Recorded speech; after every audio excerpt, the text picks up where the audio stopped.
The thing that really concerns me about from the Hill, about James Carville saying that, well, maybe we can still get rid of Donald Trump, right? The Republicans can still get rid of Donald Trump. He might not be their nominee.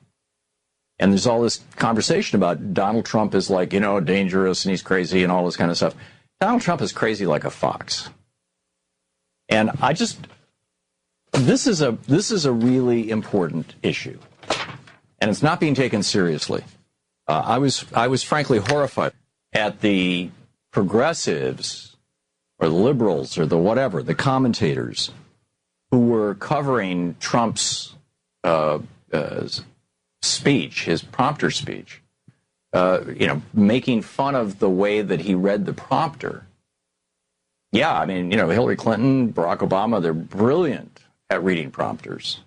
I mean, Hillary Clinton was so good at it, I'm guessing she had really rehearsed her speech well, which helped. But she's so good at it. I mean, she's been doing it for years and years. That last night when she gave that basically kind of acceptance speech, that it almost to a person who doesn't do it for a living, you'd say she's not reading a prompter. It was really good.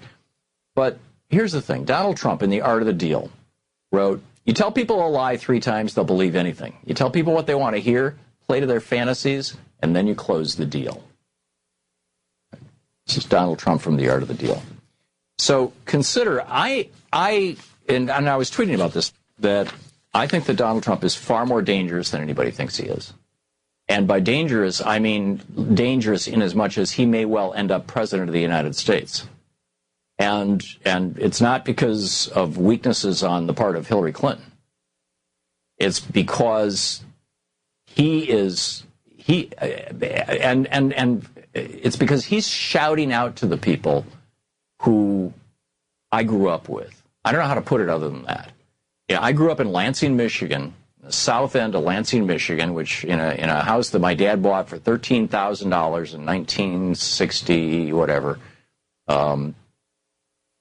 Must have been, or 1950 something, 1956 or 7. He bought this house for $13,000, and it was a 3-bedroom house that my dad and mom and me and my 3 brothers lived in until my dad and mom lived there until the day my dad died, and it was a working class neighborhood. It was the bottom end of the working class neighborhood, and it was a largely white neighborhood, almost exclusively. I'd say probably 98%.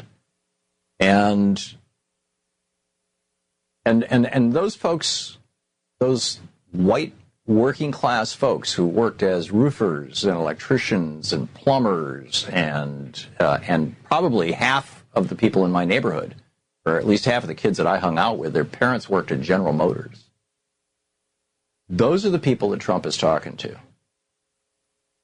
So if we go to, we got some clips from Donald Trump last night, and I think that this is, if we can go to clip number 6 here, this is Donald Trump talking about the loss of manufacturing, and sitting around ridiculing him does not address this issue. Here he is. I've traveled to many of our states and seen the suffering in people's eyes. I visited communities in New York, New Jersey, Pennsylvania, Connecticut, Indiana, and Ohio, whose manufacturing jobs, these jobs have virtually disappeared. An embarrassment to our country, and it's horrible. Yeah, and this is, this is a dangerous thing, the loss of manufacturing. And then he talks about infrastructure. This is clip number 7. He talks about our crumbling infrastructure and how he's going to fix that. Here we go. I visited the crumbling cities and the struggling schools. I've seen our dilapidated airports, highways, bridges, and I've compared them to other countries where we see facilities so far superior to ours, it's really not to be believed. Hard to imagine what's happened to our country. America is getting taken apart piece by piece, auctioned off, and just rapidly auctioned off to the highest bidder. Okay, if the Clinton campaign, if the Democratic Party, if all of us don't start talking about these issues, Donald Trump is going to walk away with the election. He could win just based on TPP. Clip number 9, well, we don't have time for that. We'll play it when we come back. But and I said this last night, when he was talking about, these trade deals and TPP, and I tweeted out, it's not inconceivable if the Democrats don't get ahead of this. This is where, Bernie Sanders was ahead of the curve on this thing, and the American people, many of them, 45% of the Democratic electorate were with him. And then Donald Trump is saying these things, and you got, 20, 30, 40, apparently the majority of the Republican electorate with him. He's the nominee. And you look at these issues, and these are real issues. There's just an amazing article in the Washington Post, titled by Christopher Ingram, titled "The Incredible Crushing Despair of the White Working Class," and he talks about Christopher talks about how when you ask people how is life and what do you expect for the future, Hispanics and African Americans are both reporting improvements in quality of life and great expectations for the future. Working class whites, the opposite. Politicians just don't get this. People who live in the Washington D.C. bubble, people who have never, lived in the lower end of a working class community. I get this. When Donald Trump says these things, he's talking to the roofers and plumbers and whatnot. That my brother Stan, the roofer and electrician, and really, really competent handyman Stan. I mean, all his his friends and his neighbors. Trump is talking to these people, and he's talking to them in a language that they understand, in a language that they can hear. So this is the clip number 9. This is Trump on trade. On trade, America First means the American worker will have his or her job protected from unfair foreign competition. What's happening there is absolutely a disgrace. No PPP. You're right about that. So, and you mean no PP. We are going, and remember this, we are only going to have great trade deals, okay? We are only going to have that. We're not going to approve, as somebody just said, the Trans-Pacific Partnership, which is a disaster for our country.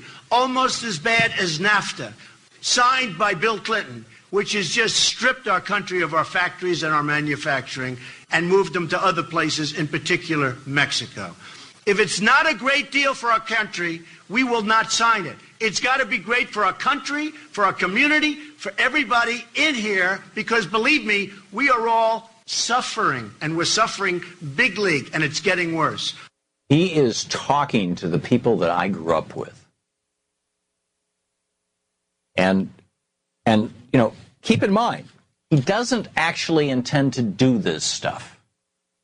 Right? He says we're going to improve infrastructure. Well, in the first 2 years of the Obama administration, a great infrastructure bill was passed through the House of Representatives by Nancy Pelosi. The Republicans filibustered in the Senate. Republicans have no intention of doing anything about infrastructure. He says he's going to defeat the TPP. It's the Republicans who brought the votes for TPA, for the Fast Track Authority, so that, to set up the lame duck TPP vote.